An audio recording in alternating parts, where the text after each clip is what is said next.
here's another multi-step equation. 1/2 times x minus 4 plus 7 equals -3.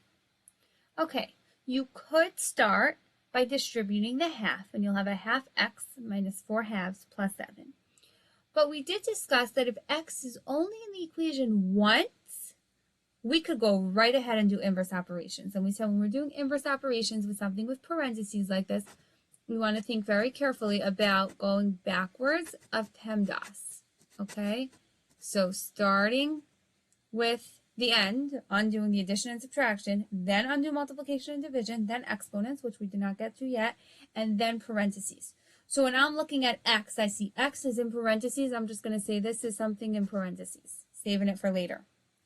That is getting multiplied by 1/2, okay? And then that whole product, 1/2 times x minus 4, is getting added to 7. We add 7 to that at the end, okay? So now doing the inverse operations, I'm going to start at the end, start by undoing the addition. Opposite of add 7 would be to subtract 7. 7 minus 7 is 0. Subtract 7 on the other side as well. -3 minus 7 is -10.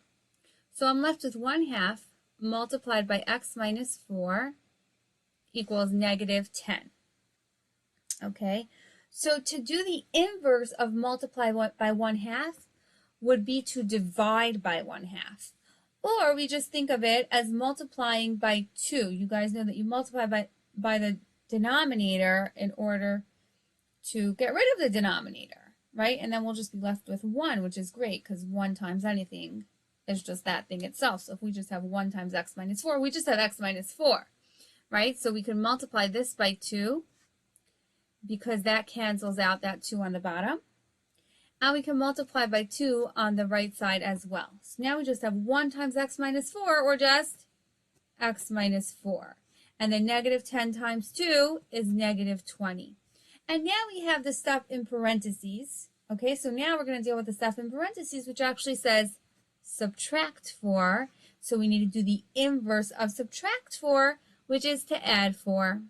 -4 plus 4 is 0.